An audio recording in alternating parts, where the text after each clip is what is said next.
Thank you for being here. I bet we'll have a few stragglers that come in, but we sure appreciate you taking time this morning to come together for this community meeting. I want to welcome all those that are in Tulsa. They are here via live stream. We're also recording this, so if we happen to have some folks that weren't able to attend this morning, particularly with the conflict with chapel, those folks will get in the loop with the recording as well. So welcome. We are here to talk about a very exciting prospect for Oklahoma Wesleyan University. What you should have gotten when you came in is a Reese's Peanut Butter Cup. And the reason for that is, delicious, I hope, yes, thumbs up, okay. So the reason for that is because part of what we want to talk about is how two great things can come together to make something even better. And for those of us that love chocolate and peanut butter put together, there's no greater illustration of that than a Reese's Peanut Butter Cup. Two great things come together to make something even better. What we're going to talk about in terms of Oklahoma Wesleyan University is the same concept. We have the opportunity for Oklahoma Wesleyan, one great thing, to come together with a second great thing to make all of us even better. The second thing that we're talking about is an organization called Significant Systems. Significant Systems is an organization that's designed to come alongside an institution like ours and do some very fundamental and exciting things so that the institution is even more successful. All right? It's a partnership. Whenever we talk about this, ultimately what we're going for is for Oklahoma Wesleyan University to reach even more people. We know we have an incredible, unapologetic mission that's important for our society, for the world to hear, and we want to take advantage of the opportunity to do that. We also know we have great faculty, we have great systems and services where we have high quality service to our students, all the things that make us so good at doing what we can do. For us to be able to take that and reach more people is an exciting opportunity that we simply can't pass up. But frankly, to reach more people takes some things that we don't have quite as much of. One of the things it takes, bottom line, is money. So when we talk about two great things coming together, one of the things that Significant Systems can bring to the table is capital and the opportunity to put money into our messaging, our processes, so that we can sustain and we can grow our enrollment so that we're reaching more people.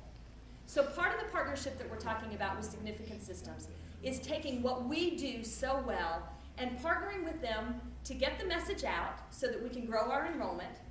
And also, as we grow, we're going to need to serve more students, which means it takes more people to do that. Some of those people are our people, but part of the partnership is that some of them are their people, and that their folks can come alongside us and provide some of the support, some of the services that are required for the student to have a successful experience with Oklahoma Wesleyan University. Now that is a very 50,000-foot level view of something that gets very, very detailed in execution. And we know that. We're not really here this morning to talk about a lot of the details of the execution, but we want all of you to be aware that we have this opportunity, how excited we are about the opportunity, and to know that there are all sorts of those details that now we're diving into, many of which will involve you and your input. So you'll be hearing more from us over the coming weeks. Okay? The kind of enrollment growth that we're looking at is something that we have not even probably dreamt of. We usually achieve about a 3% enrollment growth. Now, again, we're talking, let me specify this before we get into any numbers. The growth that we're specifically talking about with this partnership is online enrollment. That's their specialty. That's something that we already do well. So we're looking at initially growing and investing in our online enrollment. Okay? Now, we know there'll be residual to that, because anytime we grow one section of the organization, it means more people know about us, our name is out there more people are going to be attracted to us for the other things that we do, like traditional on-ground and adult on-ground and things like that. But in terms of our initial thrust, it's for the online enrollment growth through this partnership. Right now we aim for about a 3% growth, which takes us from about 500 students now to 550 or so over the course of the years. Now, with Significant Systems, with this partnership, we're looking at growing over the course of the next 3 years from about 500 online students to over 2,000 online students. Did you hear that? From 500 online students to over 2,000 online students in 3 years. That is a hugely exciting thing. Okay? Now, I see some of you going, yeah, well, it's also a little nerve-wracking because there's some things that, again, have to come alongside that to make that successful. But we know that, and we are prepared, and Significant Systems as a partner is prepared to build up and to support and to do all the things that we can do so that that growth is nothing but success for all of us. Okay? Again, we're not going to dive into a whole lot of details, but we are going to talk a little bit more about what this looks like. So, Dr. Piper? I want you all to thank Julia and John and Bob and David and Devin. And I know I'm forgetting some people, but Sam, Andrea. These offices have come together over the last month or more, and they've worked very, very hard with this potential partner, Significant Systems. They've scrubbed the numbers every which way, frankly, in an effort to make them look bad rather than good. In other words, we're trying not to prop them up artificially so that we'd be tempted to get into a partnership that could be negative for us. They have done the opposite, and they've been very thorough in looking at the numbers to see what's realistic. And in some sense, what even, if pessimistically, what would happen? Worst case scenario, what would happen? We've concluded that this is a very good opportunity for us. Okay, I'm just going to be, again, I'm going to talk broad generalities, because I want you to understand, hopefully, from saying it, from what I'm going to say, why I think this is a good idea. If you go back 12 years, Oklahoma Wesleyan, as you know the story, we were in trouble. It was 2002. We were on the verge of, some would argue, bankruptcy. Others would say closure. Whatever language you want to use to describe it, we weren't doing that well. I had just been hired, and I received a phone call from a guy named Michael Clifford. And basically it went like this. Hey, I hear you just became president of Oklahoma Wesleyan University. I'm in the business of buying colleges that are ready to close. Are you interested in selling? Well, I was a deer in the headlights, and I was looking for ways to solve the problem, but obviously I didn't have the authority to do that, number one. That's the board's decision, and the board really doesn't have the authority to do that. That would be the church's decision because Oklahoma Wesleyan is owned by the Wesleyan Church. So obviously we did not do that. Now, if you fast forward till today, or to today, obviously we didn't fail, and through God's grace we've succeeded. Michael Clifford, rather than buying us, he bought a school named Grand Canyon University, which was ready to close. They were failing. Today they have tens of thousands of students. Tens of thousands. Not 2,000, not 5,000, not 8,000. They have tens of thousands of students. Most of those are online. However, their campus population is 9,000. So, just this last 6 months, 12 months, the cabinet started discussing about what our obligation is to move Oklahoma Wesleyan forward.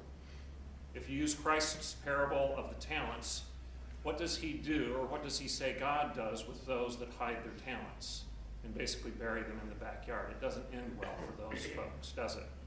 Basically takes their stuff away and he gives it to those that had enough guts and faith to move forward. So are we going to have the guts, the courage, the faith, the confidence to move forward on this success, these talents, if you will, that God has given us?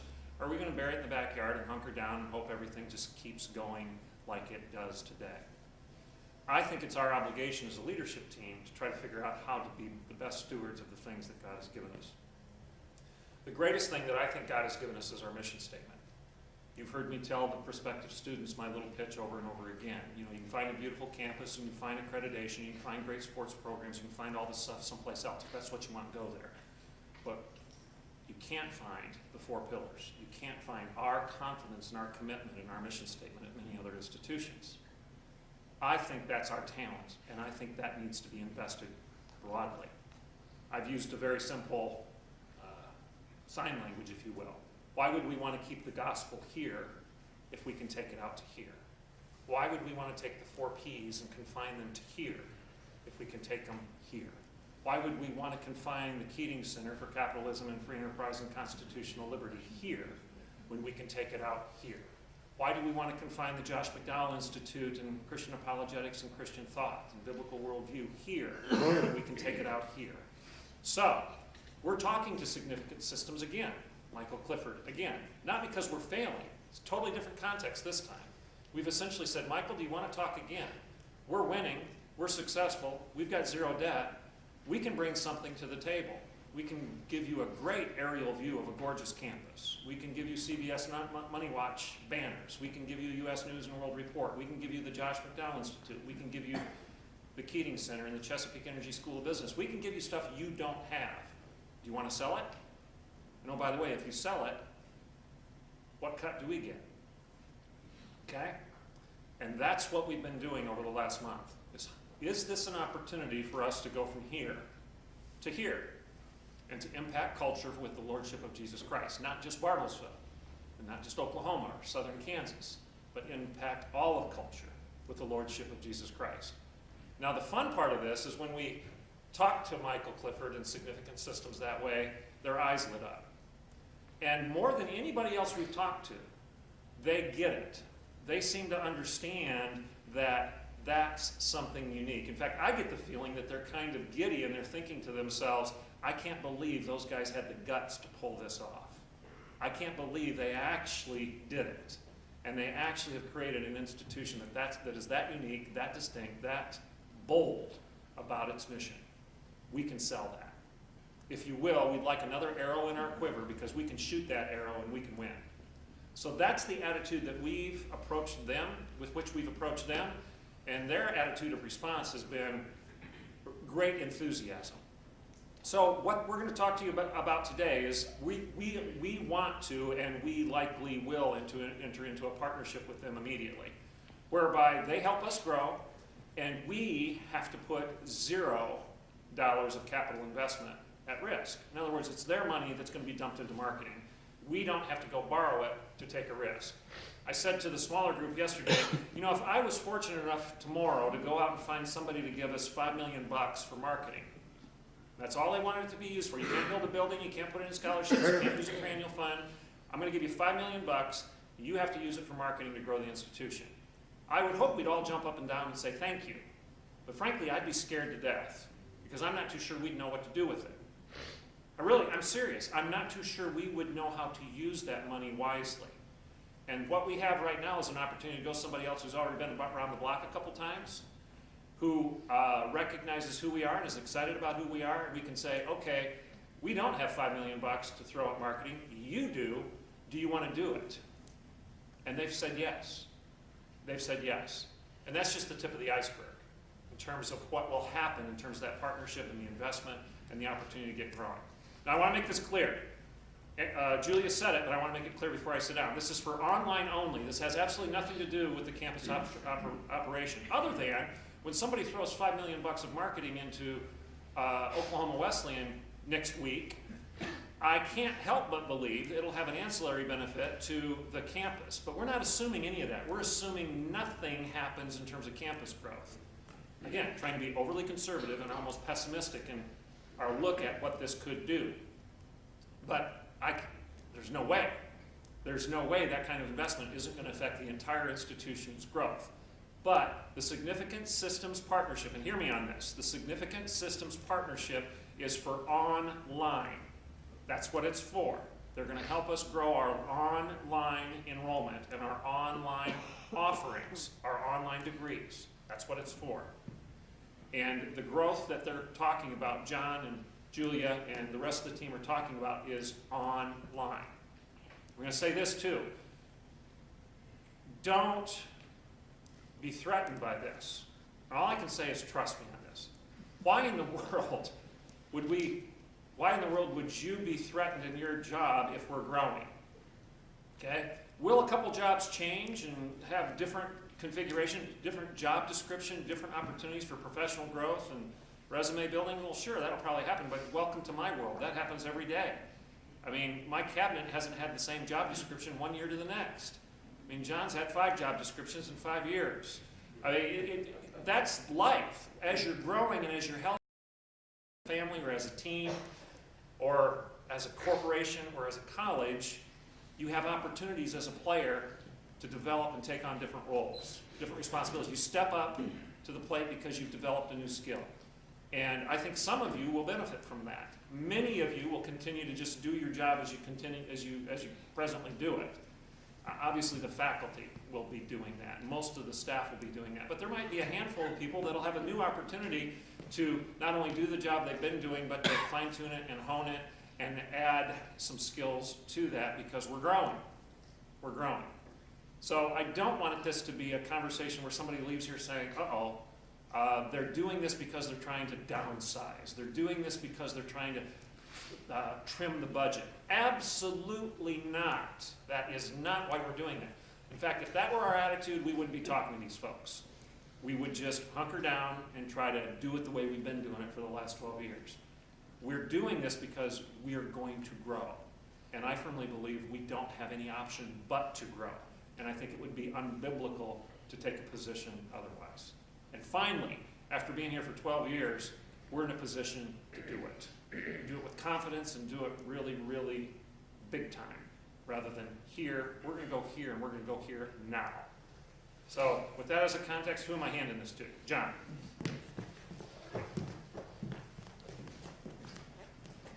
All right, so, man, good morning, Tulsa. And good morning, Bartlesville. So I guess what that leads me to say is this, a couple things. Some of you might be asking the question, is Significant Systems the only company we talked to? The answer is yes, but let me tell you how we got there. We did do some investigation as to 2 other companies, and here's what the leadership teams looked like on the other companies. One of the CEOs of the other company was the former CEO of a brewing company, okay? Not somebody we really want to associate ourselves with. The other CEO of the other company had great ties to the abortion industry, all right? Not somebody we want to tie ourselves to. Michael Clifford and his team are Christian, all right? And I will tell you, Dr. Piper went right at him as the fact is who we are, what we stand for, what the message needs to be. And they get it, and they like it. So we got to Significant Systems from the fact is we think they're a lot like us, okay? So no, we did a little research on that end before we made the choice to go down this venue, okay? Let me tell you where we're at today. A couple things. This will impact everybody on campus, all right? Much like Dr. Piper said, although there's nothing in their projective type model that says, here's what will happen to the traditional campus, things will happen positively, okay? This is a big deal, and I'm a little stoked about it maybe, but this is a big deal. So just know that everybody's going to get a little bit of the greatness out of this deal, but no, everybody's going to be impacted. You will see your job change a little bit. You'll probably need more people to help you with some tasks. That's in play. We know that, and we'll take care of those things with you to make sure you handle what you need to handle to get your job done, okay? Here's where we are in the process. Just last week, we actually finished a projective type budget that says, all right, let's move to step 2, which is let's finalize a contract and see what the contract looks like. So last week we said, okay, the numbers work. And the numbers work very conservatively, which is fabulous, all right? So then this week we've been digging into a contract. And we are dealing with words and definitions and who does what and who does what by when and all those different kind of things. So at the end of the day, we all know who's responsible for what and what results we should expect. So that's where we are in the process right now. That's really all I'm going to tell you at this point. It's exciting. It's moving fast. Someone asked yesterday as to when do they think we will start. And as Dr. Piper said, if we could start tomorrow, we probably would. Here's the calendar. If it happened optimally like I would like to, we will hopefully have a contract signed somewhere around March the 1st with realizing some results in enrollment beginning in April. Okay? So that's as quick as we want to move, and we're hoping to get it there. Doesn't mean it could change. It could change, but that's our hope. All right? What do we do now? Do we field questions? Is that what you're wanting to do? All right. Can I also give a homework assignment to you as we start to field questions? Here's the homework assignment I would love to have you all do. And Tulsa, you get to do this too. We are not getting into the weeds this morning as to what are the processes, how is it going to affect you individually. We are not going to do that. But if you have a question much like that, please email it to Julia. We do want to start what we're going to call a frequently asked questions type sheet. So everybody gets the benefit of your question, and everybody gets the benefit of your answer. All right? Doesn't mean we can't ask them here this morning, but if you think of something that you want to ask, even if you ask it this morning, send it to Julia so we can put it on the sheet, and everybody gets the benefit of your question and your answer. Is that okay? Thank you. I don't really want to field questions by myself, so is that all right? Well, and one thing I'll mention is that we met with a number of managers yesterday, so it's very, very likely that your supervisor has gotten some information, a little bit more detail. We looked a little bit more specifically about numbers and a little bit more about processes, though we're still fairly high level in those kinds of details. But some of the things that are specific to your position may very well be a conversation that you want to have with your manager, because they may be able to provide a little bit more clarity as it relates specifically to your job. So probably what we'll focus on this morning is kind of those high-level 50,000-foot type questions, not something that's specific to your particular department or your particular position, but rather kind of how this looks overall for all of us. So are there any of those types of questions this morning? I have a question. Is this, when they do the initial marketing, is it going to be just for specific degrees, or is it going to be for all the degrees? The question is, will the initial marketing be just for specific degrees, or will it be for all degrees or different degrees? Initially, all of our plans, all of our enrollment numbers, everything is based on the online programs that we have today. Okay. So their focus will be the online programs that we have today. I think there's like 6 of them, maybe 7. So that's going to be our focus. And that will likely be our focus over the course of the next 12 to 24 months. But we know, and we know this whether significant systems is part of the equation or not, we must grow our academic programs. We cannot be stagnant in our offerings. We have to continue to expand what Oklahoma Wesleyan has available to prospective students. That's the only way we're going to attract more and more students. So that is definitely in the playing field. We know that we're going to have new online programs. We know that we're going to have new programs in other areas as well. But initially, it'll be the current online programs for the focus. Will this open up online for international students? There are universities that have those already. Will this open up online to international students? I don't know. Do you know? We'll follow that with an answer later. Okay. If I were to answer it right now, I think so, but let's just double check. Good question. That's probably a licensing issue, isn't it? Well, I will tell you this. Michael has brought it up. The fact is, he thinks there should be, he's brought up things like China and those kind of deals. So it's an I think so 90%. All right. So we've had those conversations. So we think so. Okay. He thinks international is an untapped venue. Certainly in the news a lot. Yeah. So. Other questions? Yeah, Eric. With this kind of growth, obviously, we're going to need more adjunct faculty and things like that to teach, and you've mentioned that they'll be bringing in support. Will they be bringing in the support as far as teaching, or will we be able to maintain controls on who is hired and who's a mission fit, Yeah, to good maintain question. the quality of our classrooms? Yeah, the question relates to, this is for Tulsa again mostly, the question relates to faculty. And what our role will be as it relates to hiring faculty, choosing faculty, that type of thing, and our control of the quality of instruction, our control of mission fit with faculty. Is that us or is that them? And the bottom line question is, that's us.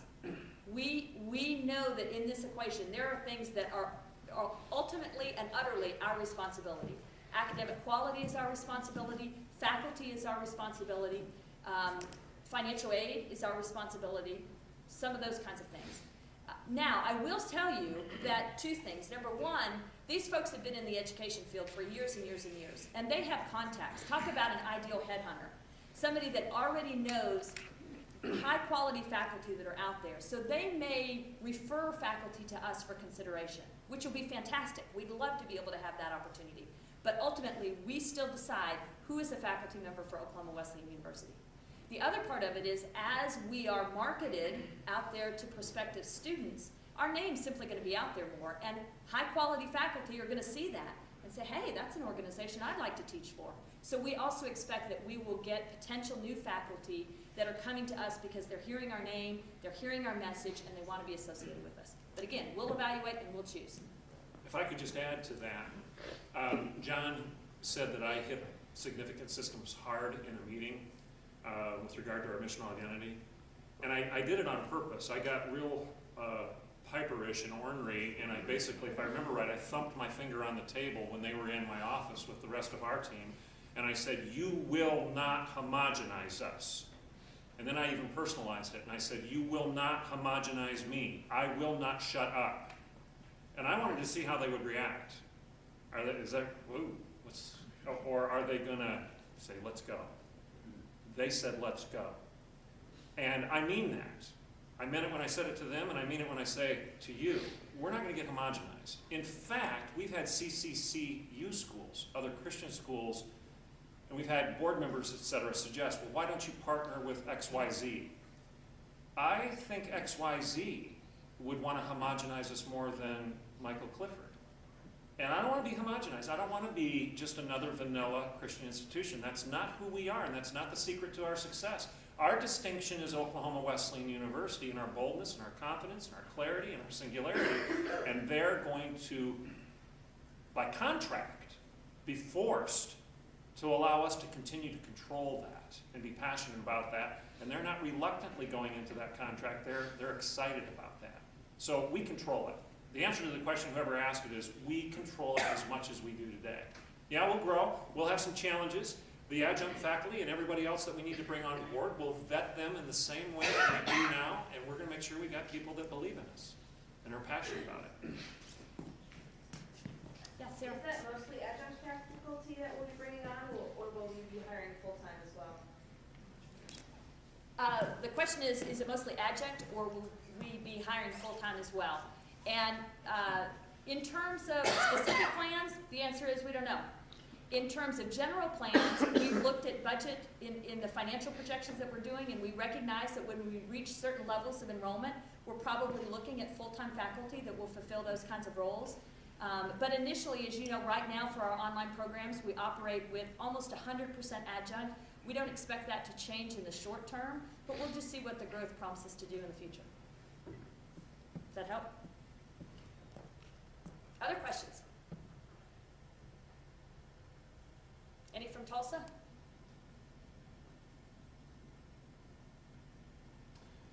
I would just like to, please ask your questions. One thing I don't know if I need to stand in front of the camera when I'm speaking.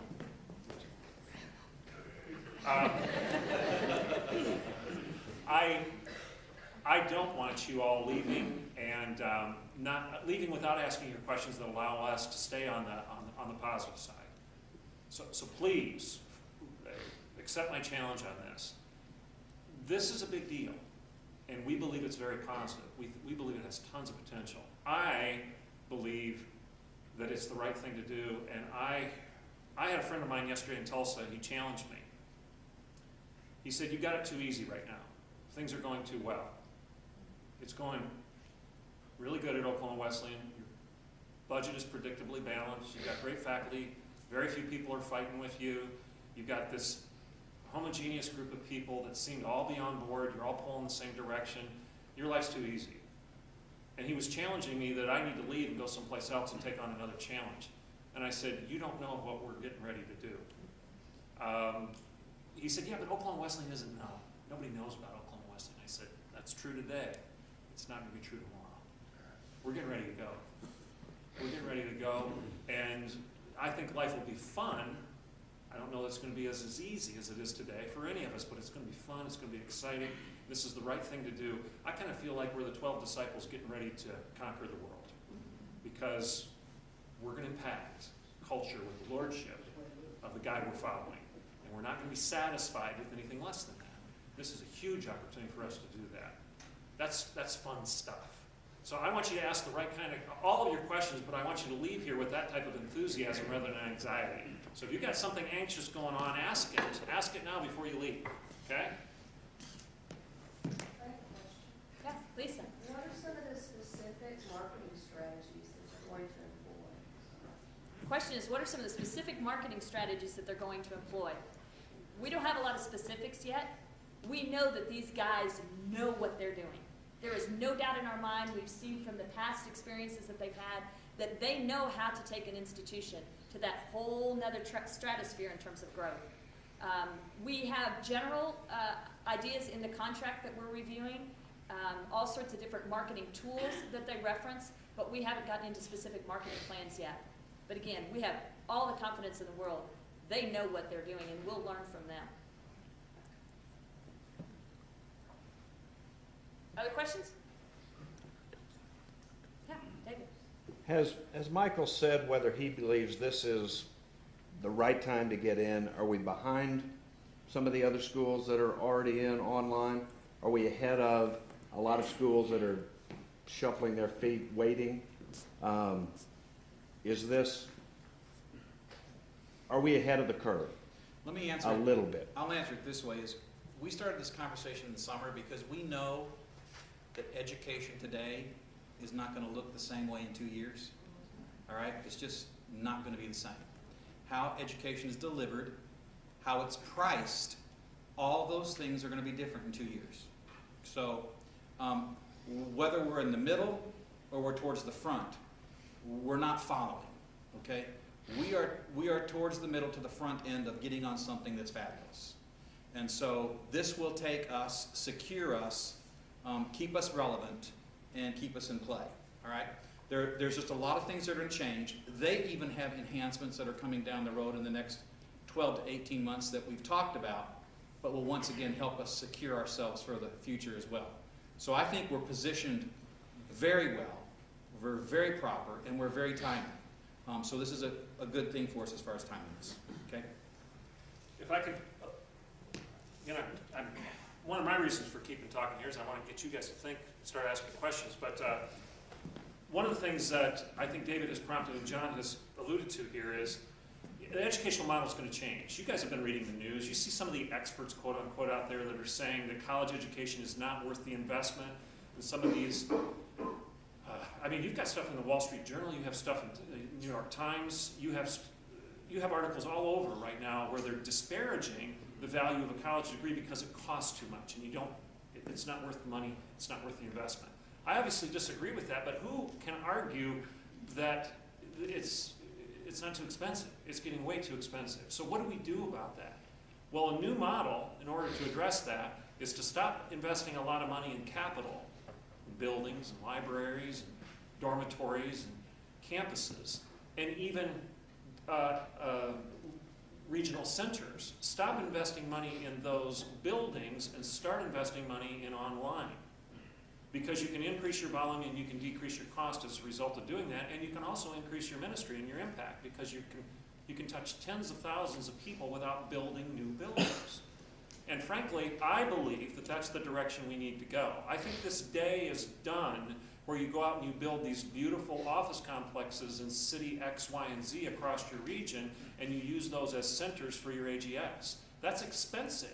And I think the schools that have done that are going to realize quickly they've got a lot of commercial real estate that isn't all that productive for them, and it's expensive. We're not going to make that mistake, and in that sense, I think we're ahead of the curve. Yeah, we may have been behind over the last 10 years while everybody else was, cashing in on that old model, but that old model is done, and I think we're on the front edge of a new model. Some people call it online 2.0. I think we're going to be leading the pack rather than getting run over when it comes to that. I think it's important for us.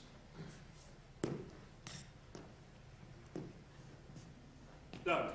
How involved are we going to be in their marketing processes they go through to make sure we're not watered down? The question is, how involved will we be in the marketing processes to ensure that they're not watered down, they don't dilute our message? Sure. And the answer is 100%. We have, by contract, the approval right, and within the process of all marketing is a step for approval, that we approve every single piece that goes out about Oklahoma Wesleyan before it goes out. I'll ask an ancillary question that the faculty should be asking, and that is, how involved are we in controlling our curriculum? The ideas that we're teaching. How involved are we in curriculum? 100%. We have 100% control of curriculum. Bottom line, Doesn't change. doesn't change.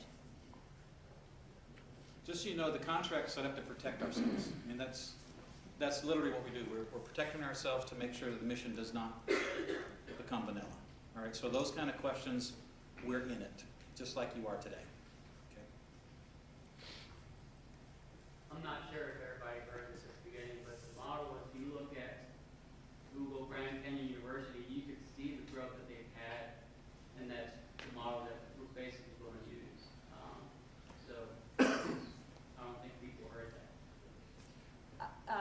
You're referencing, Dana's referencing the Grand Canyon model and the growth that Grand Canyon experienced.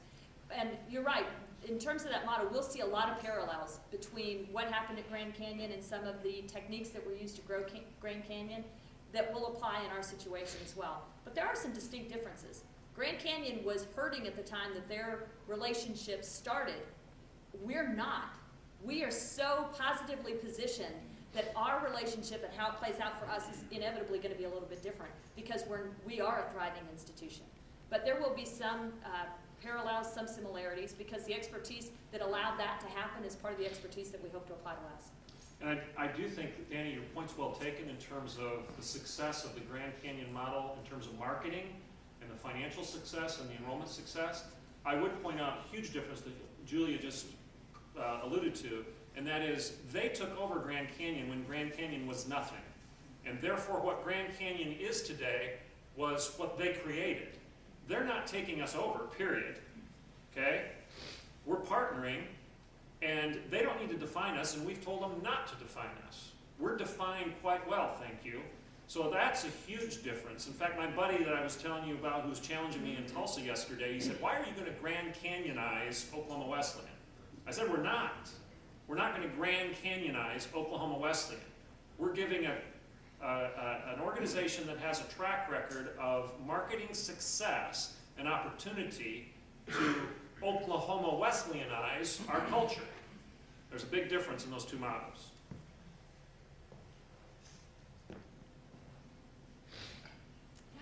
Question from Tulsa. What would be the best way to prepare for this partnership moving forward? The question is, what would be the best way to prepare for this partnership moving forward? That's part of what we're going to get into in the coming weeks. There are some givens that we know whenever we look at the possibility of growth. There's some things that all of you, I'm sure your mind is already popping with different things that you might want to consider. Obviously, we'll be looking at greater efficiency. How can all of us do the jobs that we do with the greatest amount of efficiency? Part of it will come, again, with the expertise that Significant Systems brings alongside us. They'll have suggestions of things that we might want to consider in terms of what we do. So the question is somewhat answered today, but that's the purpose of today, is to start that process of what's this going to look like for us, what does it mean for each of us, how can we be prepared to do this? We'll be diving into all those questions and coming up together with all those answers. Anybody else? Yeah? Who is going to be ultimately responsible for the product? Right now, it's the deans. They have control of our classes for AGS and online and so forth. But the deans are very busy people, and as you increase numbers, it's going to become even more vital that we keep up with our content. Who's going to be responsible for that? The question is, who's going to be responsible for content, curriculum content? Initially, I think you said, Karen, our product. Ultimately, we are responsible for curriculum, bottom line. So the ownership of that does not change. Now, the process that we use internally to achieve that, we may need to evolve a little bit there. Because just as you've referenced, if right now it's handled 100% by the dean, well, maybe our process is going to have to evolve that allows more people that are qualified to do that type of thing to be involved in the process. That's probably what all of us will look at as we experience growth. Because there are only so many hours in the day for each individual person. So it may be that our positions evolve in such a way that we change our process slightly, or it may be that more people get involved in the process, that we streamline the process, that we get other people so that we're sharing that load across more than one person. So that's the kind of thing that we'll look at. But bottom line, we still 100% control curriculum. I think Dr. Herron would like to speak to that too. Please. That's the answer. Well done. Well, you want some confidence that we're not losing control of who we are. I mean, the curriculum.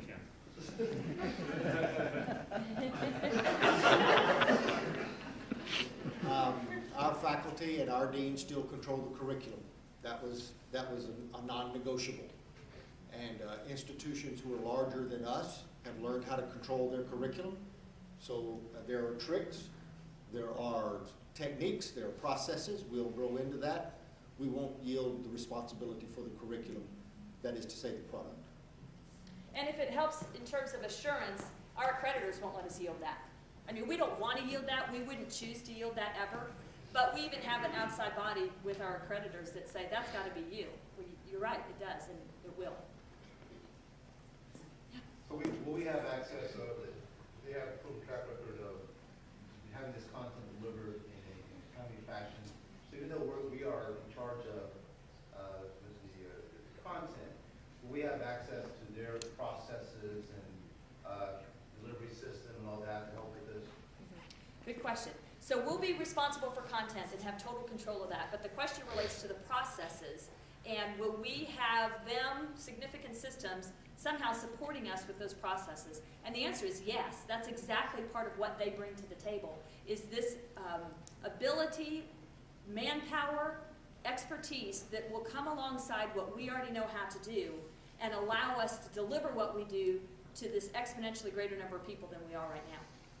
So yes, they will support us with processes. Some processes we'll still do completely ourselves. Some they'll do. If we like what they're doing and they're expert in it, we'll let them do it. So part of that will evolve in terms of who's doing what, but absolutely, that's half of this partnership. First half being the marketing and getting our name out and letting people know who we are, but the other half of it is that process support. So very much so. Yeah, Bev. Do we anticipate the need to, we've talked about faculty and more adjuncts and possibly in the future more full-time. Is there anticipation of support staff possibly needing more employees there to support the admissions process of these persons? And you mentioned financial aid earlier and that sort of thing. The question is, in regard to staff and support positions, are we predicting that there will be funds and the ability to add more staff where we need to because of this growth? Absolutely. Absolutely. We sure don't want to give you the impression that we've gone into this process without fully understanding that when we experience this kind of growth, we have to grow. We have to be able to accommodate that growth. Some of it can come just from greater efficiencies, and some of it can come with the support that they'll come alongside with us, but some of it is us. And we know, as we've done financial projections and looked at what this might look like going out, we very much know that that translates to greater need for people that are our people. So yes. This is probably too early to tell, but what effect does this have on accreditation, especially like professional schools, such as the School of Education? Is this complicated in any way? Is it facilitated, easier, or what? The question relates to accreditation and what impact does this have on accreditation? Dr. Hare? Well, the answer is the standards in those different accrediting agencies don't change. We have to generate data that indicates that we're meeting their expectations and that we're meeting a certain standard. So we'll do that. Whatever data has to be gathered, we'll gather it. Whatever evidence has to be generated, we'll generate the evidence. Keep in mind, we are currently pretty small fish in a very big pond. There are lots of universities out there who are much larger than us. They've experienced this growth, and they meet those accreditation standards. So, I mean, we may have to go to a couple of meetings and figure out how they did that when they grew from 100 to 1,000 here, or when they grew from 1,000 to 10,000 there. We'll figure that out. But the standards don't change, and we're gonna meet those same standards. We're gonna generate that same evidence. We just may have to do it on a different scale. We currently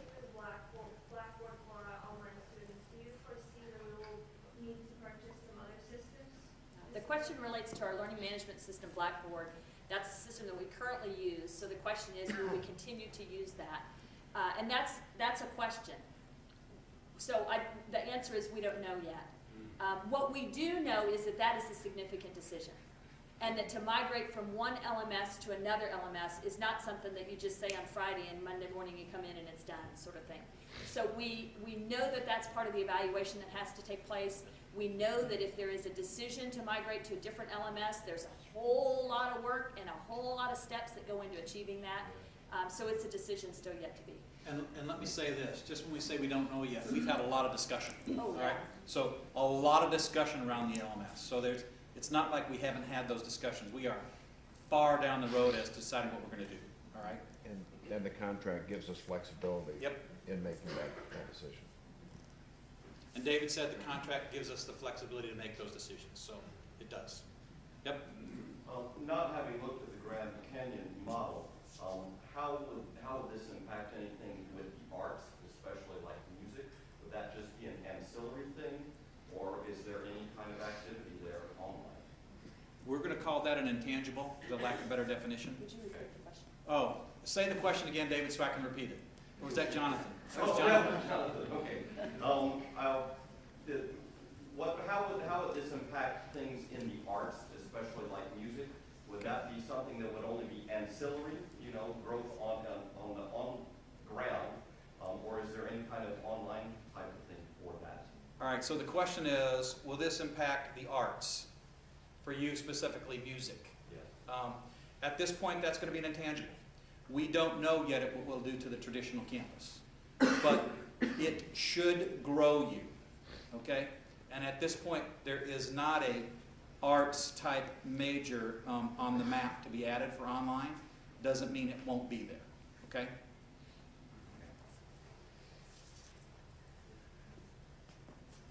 Other questions? These are all great discussions. Yeah. For our online programs that will be growing, there will be our people registering the new people coming in, right? Or how much involved will significant systems be involved only in marketing and not any other part, or? The question is, as we grow this enrollment, what role does significant systems have in things like enrolling our students? And the answer is they will have a role in that, and that's part of what's essential to our being able to accommodate this kind of growth. We know that when we're growing numbers in this, Cindy, bless her heart, would be on the floor unconscious right now if we didn't say we were going to provide some kind of support in order to accommodate that kind of enrollment growth. Again, some of it, of all our processes, some of it will be things that we do, some of it will be things that they do, some of it will be things that we do together. Okay? But very much so, part of what they're bringing to this equation is that they will come alongside us in the ways that work well for us, that we've said, yes, we want you to do that, and assist with the processes themselves. So it's not just marketing. It's marketing and then also process support.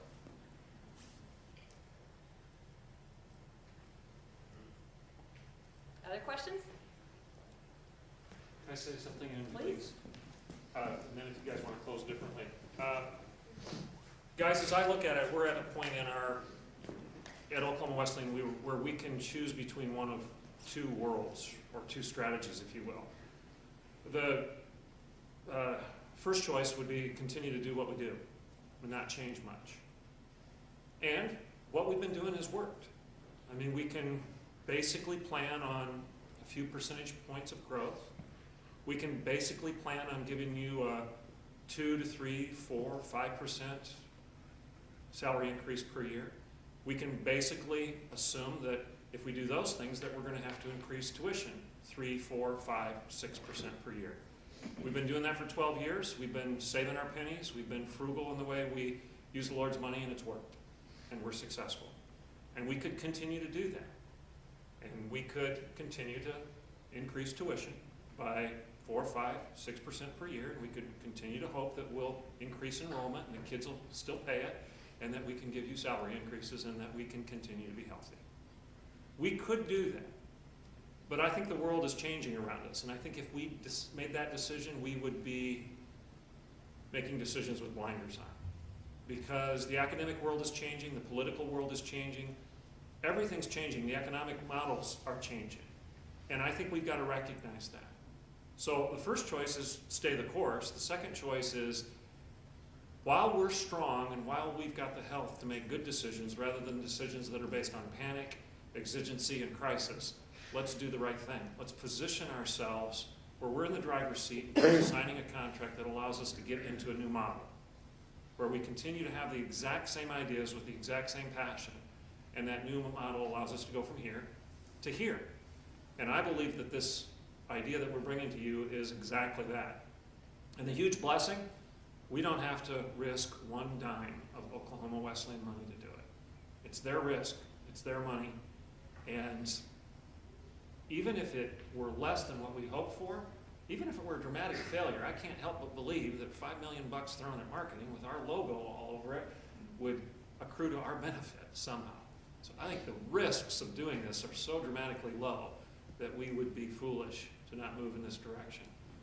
And I obviously, by inference, think that staying the course in the existing model would be akin to hiding our talents in the backyard and burying them and expect the Lord to bless that. I don't think that's an option for us. So that's the emotion and the spiritual, the biblical commitment that we have as we've gone into this process of trying to vet this new idea and bring it to you and unveil it, if you will. You guys want to say anything else to close? I just mentioned again that you'll have opportunities to talk with your supervisor, so any questions that you have, feel free to approach your supervisor with those. And then also, please, as John referenced, remember to email those questions to me so that we can create this frequently asked questions sheet. No doubt what you're wondering about, somebody else is wondering about as well, so that gives us a chance for everybody to hear the answers. Great. Where is Dr. Weeder? He's up there to your right. Hey, will you pray for us as we leave? Is that all right? Thanks. Father, we thank you for where we are right now. Those of us that have been here for the last 10, 11 years realize what a blessing you've given us in bringing us from, like the President said, maybe bring the closing to the success we've reached. It's been a great ride thus far, but I don't think you're done with us yet. This is exciting. We thank you for the leadership team. We thank you for the prayer and the thought that's going into this. You know, how wonderful it would be to get the Oklahoma message across the whole nation, not just this region. Let people see that there are people who still stand up for the truth of Scripture. We still stand up in our belief in Christ. We're not going to compromise. And they have a choice out there when they want to get their education. Lord, we pray that you will move upon the team as they make these decisions and look at these contracts, that you'll give them wisdom like the Bible says, that all of us will want to partner. And I know that, you know, any change can be a little bit scary, Lord, but we just believe that you've got good things in store for us. And I thank you for what you're going to do in advance in Jesus' name. Amen. Amen. Thank you. Thanks, folks.